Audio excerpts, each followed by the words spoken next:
তীব্র রোদে ঝলসে গিয়ে ঝরে পড়ছে লিচুর গুটি। ওষুধ স্প্রে আর পানি ছিটিয়েও মুক্তি পাচ্ছেন না দিনাজপুরের লিচু চাষিরা। শুধু লিচু নয়, উষ্ণ আবহাওয়ার বৈরিতার শিকার আম কাঁঠালও।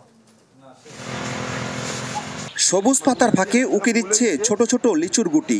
দেখেই বোঝা যায় এবার বাম্পার ফলনের স্বপ্ন বুনেছেন দিনাজপুরের চাষিরা।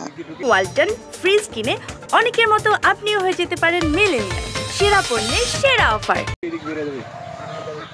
কিন্তু সেই স্বপ্ন ফিকে হয়ে যাচ্ছে সূর্যি মামার বৈরী আচরণে। তীব্র রোদে ঝলসে গিয়ে ঝরে পড়ছে গাছে আসা লিচুর গুটি।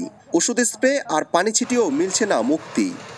গত বৃষ্টিতে মুকুলটা পুরোটা ঝরে গেছে, মান্দ্রাজি বেদনা। এই এখন একটু বোম্বাইতে কিছু কিছু লিচু দেখা যাচ্ছে যে আছে, এগুলো এখন ট্রিটমেন্ট করে দেখা যাক কতটুকু কি হচ্ছে না আছে।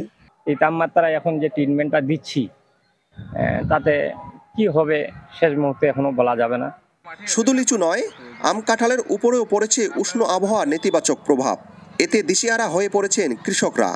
এখন যে দিনে দিনে তাপমাত্রা বাড়তেছে, এই বাড়ার কারণে গুটিগুলো অনেক ক্ষতিগ্রস্ত হচ্ছে। যে ওয়েদার চলতেছে এতটুকু রাখাও সমস্যা, পড়ে যাচ্ছে, লাল হয়ে হয়ে পড়ে যাচ্ছে। প্রতিকূল আবহাওয়ায় যখন বাগান নিয়ে বিপাকে সবাই, তখন কৃষি কর্মকর্তা বলছেন আবহাওয়া আছে অনুকূলেই। শুধু শুধু আতঙ্কিত হয়ে বা ভুল করে কোনো বালাইনাশক বা ভুল কোনো পরিচর্যা করা যাবে না। সঠিক মাত্রার বালাইনাশক সঠিকভাবে সঠিক নিয়মে স্প্রে করতে হবে। প্রয়োজনে কৃষি সম্প্রসারণ অধিদপ্তরের মাঠ পর্যায়ের কর্মকর্তাদের কাছ থেকে প্রয়োজনীয় পরামর্শ গ্রহণ করতে হবে।